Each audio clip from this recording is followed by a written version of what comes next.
The world we live in is divided to three categories: the first, the second, and the third world. This term was coined and developed after World War II and during the Cold War between the former Soviet Union or the Eastern Bloc and the United States with its allies or the Western Bloc from 1947 until 1991. The first world refers to the highly developed industrialized nations, including the United States, Canada, Japan, South Korea, and Western Europe. As you can see in the map, first world countries appear as blue color. The second world refers to the industrial nations that were under the influence of the former communist countries that are between poverty and prosperity, including the former Soviet Union, China, and Cuba. The map shows the second world countries as red color.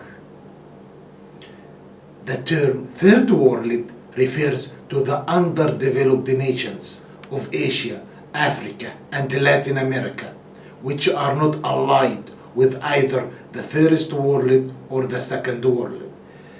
You can see them as green color in the map.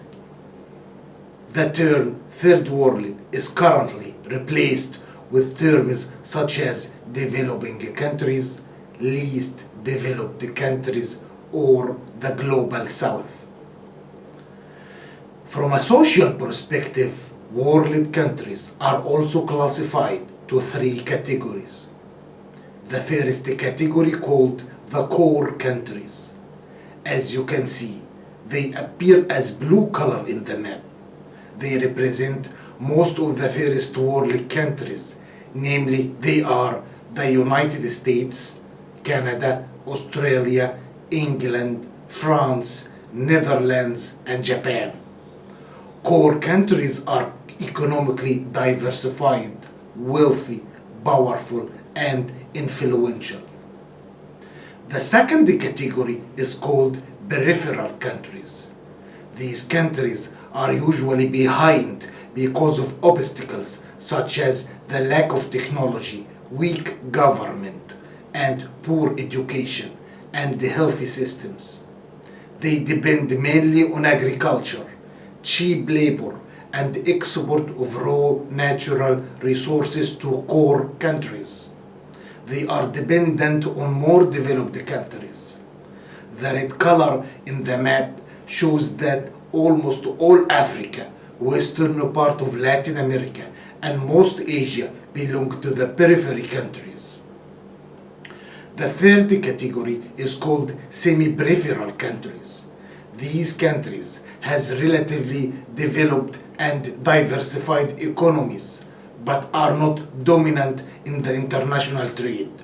They tend to export more to peripheral nations and import more from core nations in their trade. Countries like Spain, Portugal, Brazil, Russia, India, Israel, China, South Korea, and South Africa are usually considered semi-peripheral. You can see them in the map as purple color.